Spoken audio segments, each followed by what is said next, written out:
Selamat pagi anak-anak. Pagi, Bu. Ya, sebelumnya perkenalkan, nama Ibu Putri. Di sini Ibu akan menjelaskan sedikit tentang perencanaan pembelajaran mikro. Yang pertama, hakikat perencanaan pembelajaran.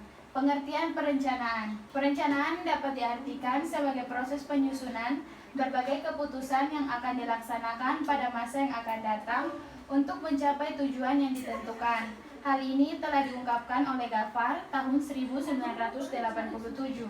Ada 3 hal penting dari pengertian perencanaan tersebut. Yang pertama, ada proses penyusunan keputusan. Hal ini berarti perencanaan adalah membuat atau merumuskan perkiraan keputusan yang akan diambil atau direncanakan dan akan menjadi pilihan pada saat rencana itu dilaksanakan.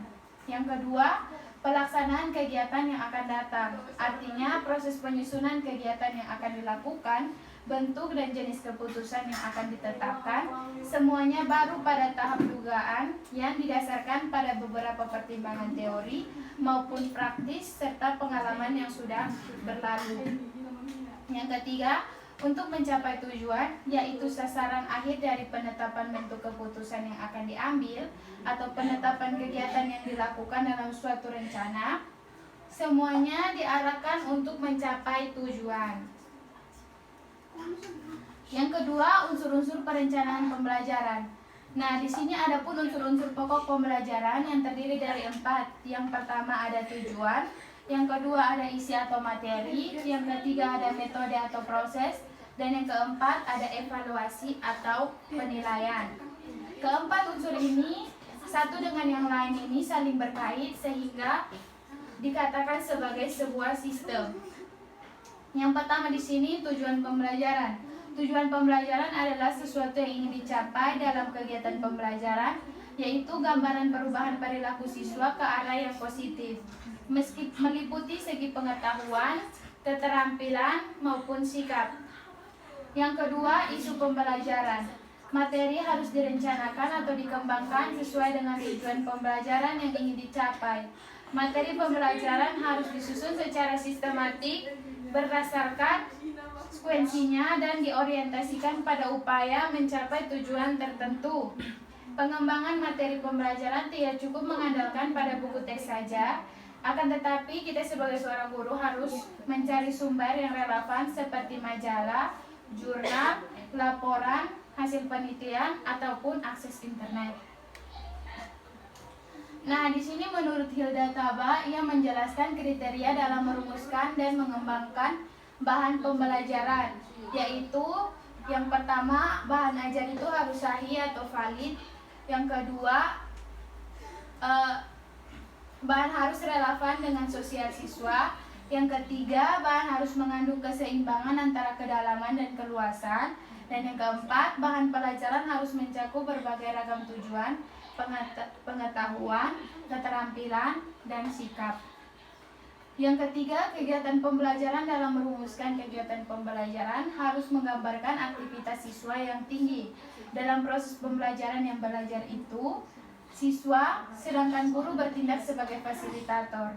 Oleh karena itu, untuk mendorong aktivitas belajar siswa yang aktif, maka guru harus merancang kegiatan pembelajaran yang dapat merangsang siswa untuk belajar.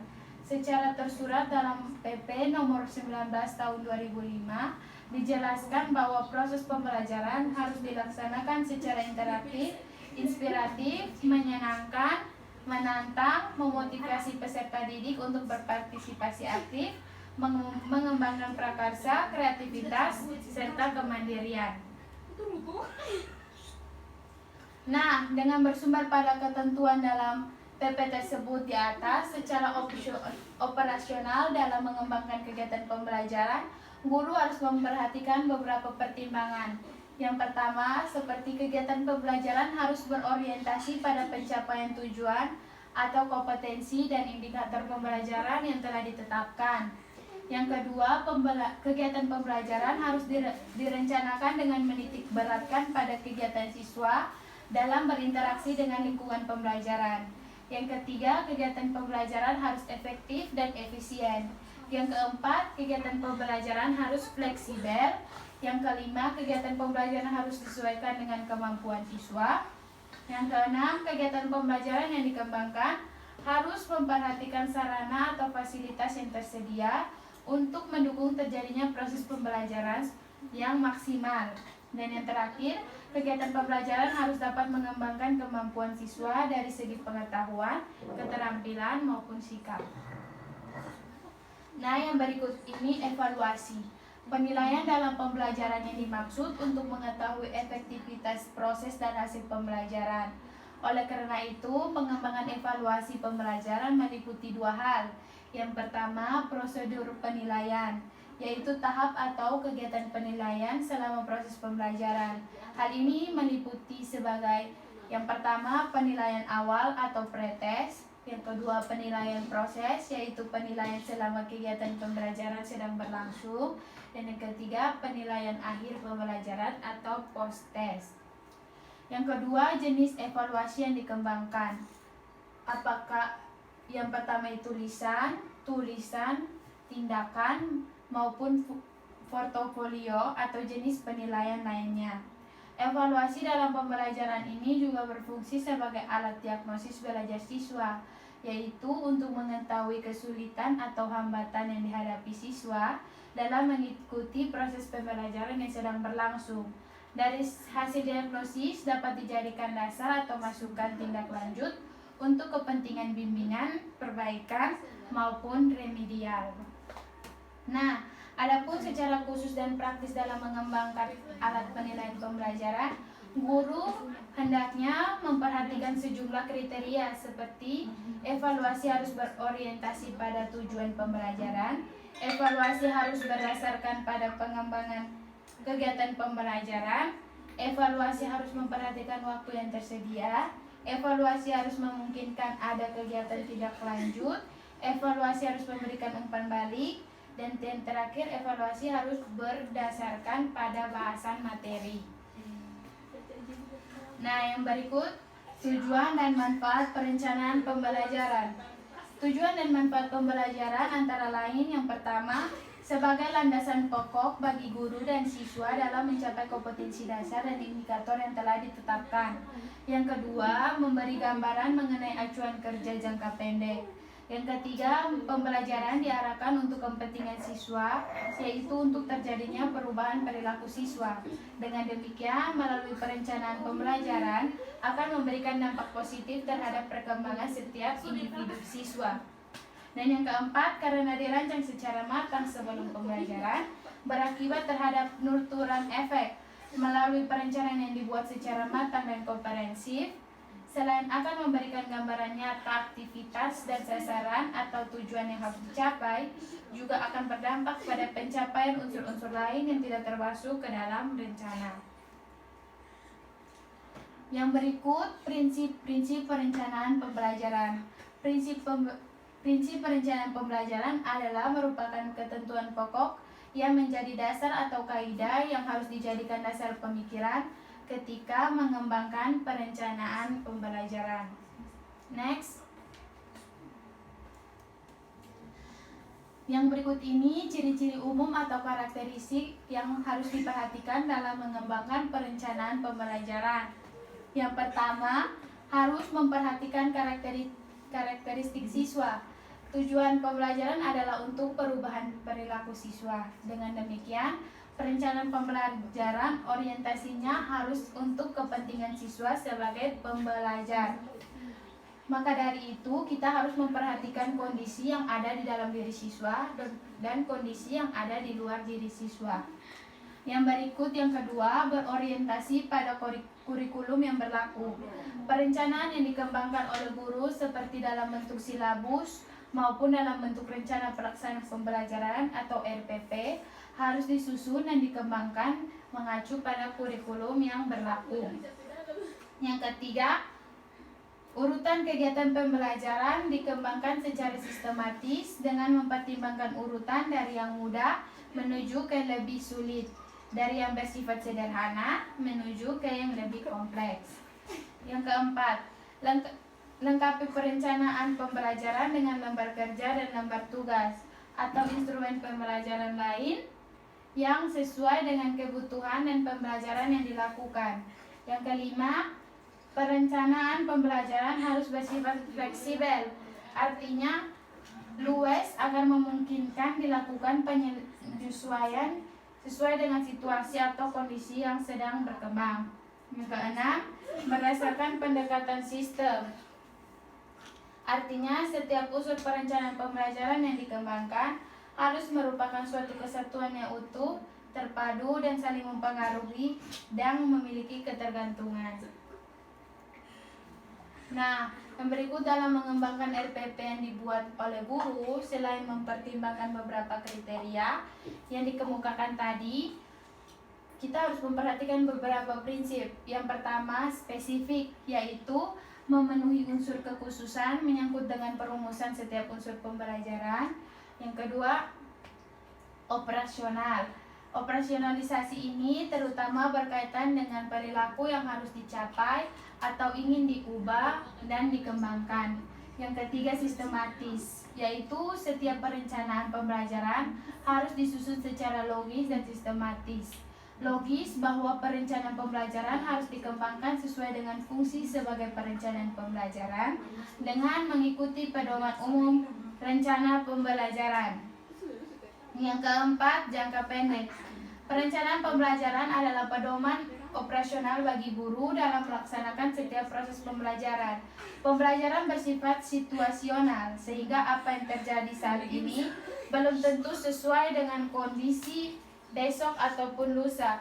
Oleh karena itu, perencanaan pembelajaran tidak bisa dibuat untuk satu semester yang akan datang, karena tidak ada yang bisa menambah kebutuhan, situasi, kondisi yang terjadi selama satu semester yang akan datang. Yang ketiga, yang C, model perencanaan pembelajaran. Pengembangan perencanaan pembelajaran pada dasarnya adalah mengembangkan setiap komponen pembelajaran, memproyeksikan harapan yang harus dicapai, kegiatan yang akan dilakukan, sarana dan fasilitas yang dibutuhkan, serta proyeksi penilaian yang akan ditetapkan. Dengan demikian, intinya perencanaan pembelajaran mengembangkan atau memproyeksikan ada 4. Yang pertama, tujuan atau kompetensi yang dicapai. Yang kedua, pengembangan isi materi pembelajaran. Yang ketiga, pengembangan metode dan media serta pembelajaran lainnya. Dan pengembangan alat penilaian. Akan tetapi, baik bagi yang sudah lama ataupun yang sudah baru untuk mempelajari rencana pelaksanaan pembelajaran, memfokuskan diri untuk mempelajari secara cermat dengan beberapa alasan sebagai berikut. Yang pertama, ilmu pengetahuan dan teknologi setiap saat harus berkembang. Dampak dari perkembangan tersebut salah satunya diantaranya terhadap pendidikan dan pembelajaran, yaitu lebih khusus lagi pada unsur perencanaan pembelajaran.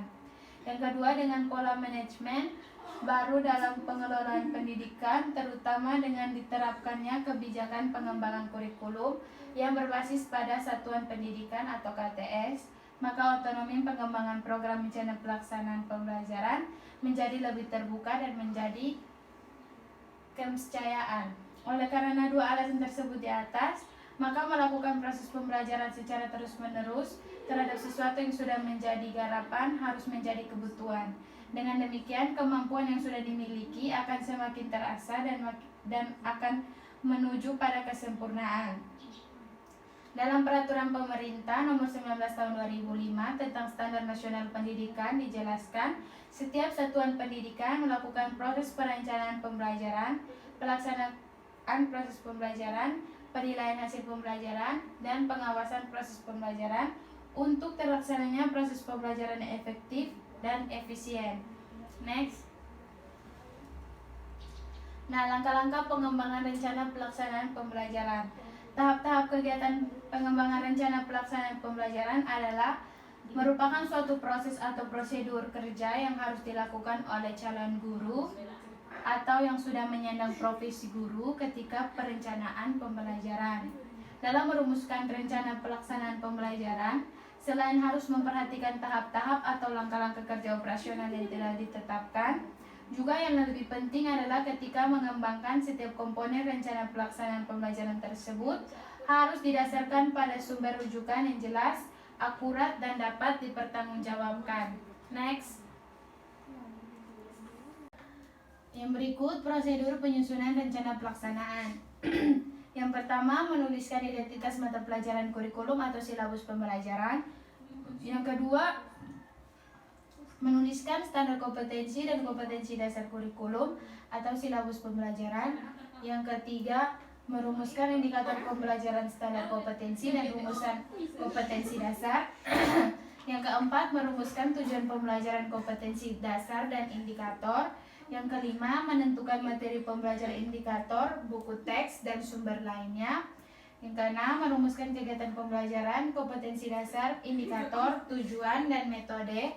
Yang ketujuh, menetapkan alat, media, dan sumber kompetensi dasar, indikator, materi, dan KBM. Dan yang terakhir, menetapkan prosedur dan jenis evaluasi, kompetensi dasar, indikator, materi, dan KBM. Next.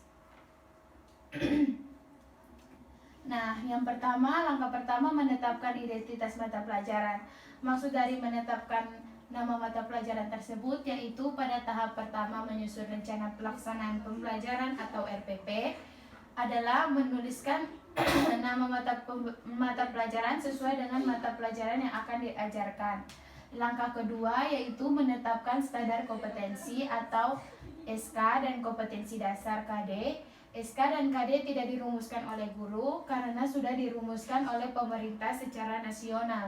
Dengan demikian, penetapan SK dan KD ini guru hanya tinggal memindahkan dari kurikulum atau silabus yang sudah ditetapkan.